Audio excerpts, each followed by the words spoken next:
ഊതിയ ജ്വലിക്കും, തുപ്പി ഒഴിച്ചാൽ കിട്ടുപോകും. രണ്ടും ചെയ്യാൻ പറ്റുന്നത് നമുക്കല്ലേ, നമ്മുടെ നാവ് കൊണ്ടല്ലേ, നമ്മുടെ വാ കൊണ്ടല്ലേ ചെയ്യുന്നത്. മനസ്സ് നിറയ്ക്കാൻ നമുക്കറിയാം, മനസ്സ് തകർക്കാൻ നമുക്കറിയാം. ഏതിലാണ് നാം നിൽക്കേണ്ടത്?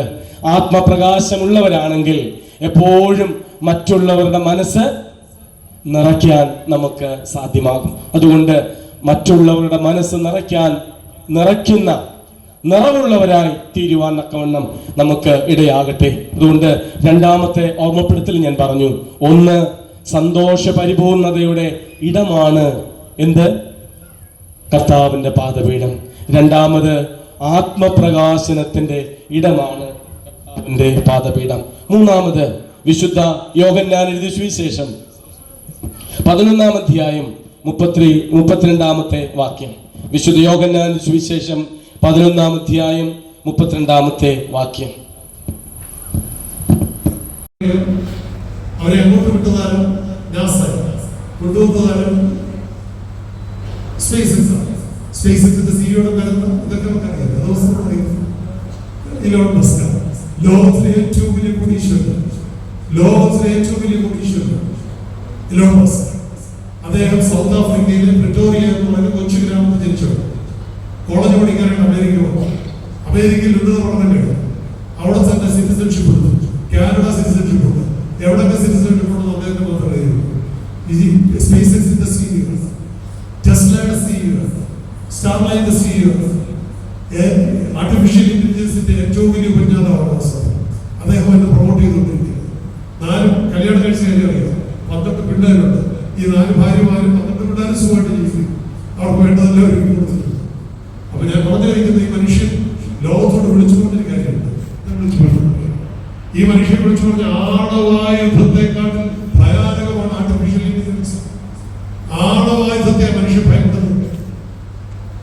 പാകിസ്ഥാന്റെ മന്ത്രി പറഞ്ഞൊരു കാര്യമുണ്ട്, ഇന്ത്യ ചൊറിയാൻ വന്നാൽ മുഴുവൻ നശിപ്പിച്ചിട്ടുണ്ട് ആണവായുധം ഉപയോഗിച്ച്.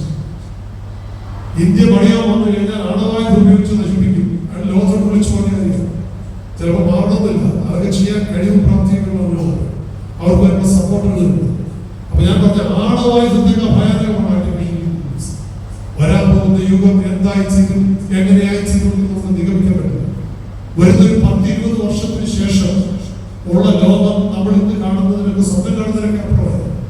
വളരെ വ്യത്യസ്തമായിരിക്കും അവസ്ഥ. അവിടെ പിന്നെ ദേവാലയങ്ങളും പള്ളിയും കുടുംബവും ആവശ്യമൊന്നുമില്ല.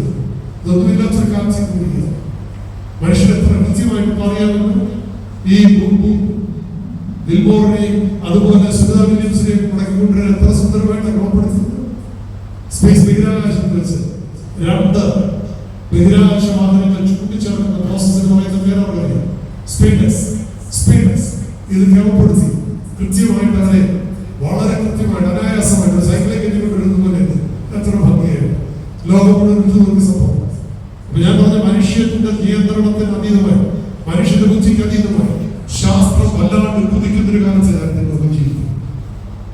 ഇവിടെയാണ് ഭക്തിയുടെ വഴി സഞ്ചരിക്കാൻ ഒരാഹ്വാനം. അനുഗ്രഹത്തോടെ ഈ പെരുന്നാളാഘോഷത്തിൽ ശൂലമെത്തിക്കൊണ്ട്, കയ്യിൽ ശൂലമെത്തിക്കൊണ്ട്, അല്ലെങ്കിൽ കുന്തമെത്തിക്കൊണ്ട് അനുഗ്രഹത്തോടെ അശ്വരൂപതയായി കടന്നു വരുന്ന ഗീവർഗീസ് എന്ന് പറയുന്നത്. ഞാൻ നിങ്ങൾ വായിച്ചു കേട്ട വേദഭാഗത്ത് അനുഗ്രഹത്തോടെ ഭക്തനായ ആരുടെ വാക്കുകളാണെന്നറിയാവുന്ന വായിച്ചു കേട്ട ഇന്നത്തെ ഭാഗം ശമയോൻ പറയുന്നത്, അനുഗ്രഹിക്കുന്ന വാക്കുകൾ. എന്താ ശമയോൻ പറയുന്നത്? അതെ, അടിയനെ സമാധാനത്തോടായിരിക്കുന്നത്, നിന്റെ രക്ഷ എന്റെ കണ്ടുവരുന്നത്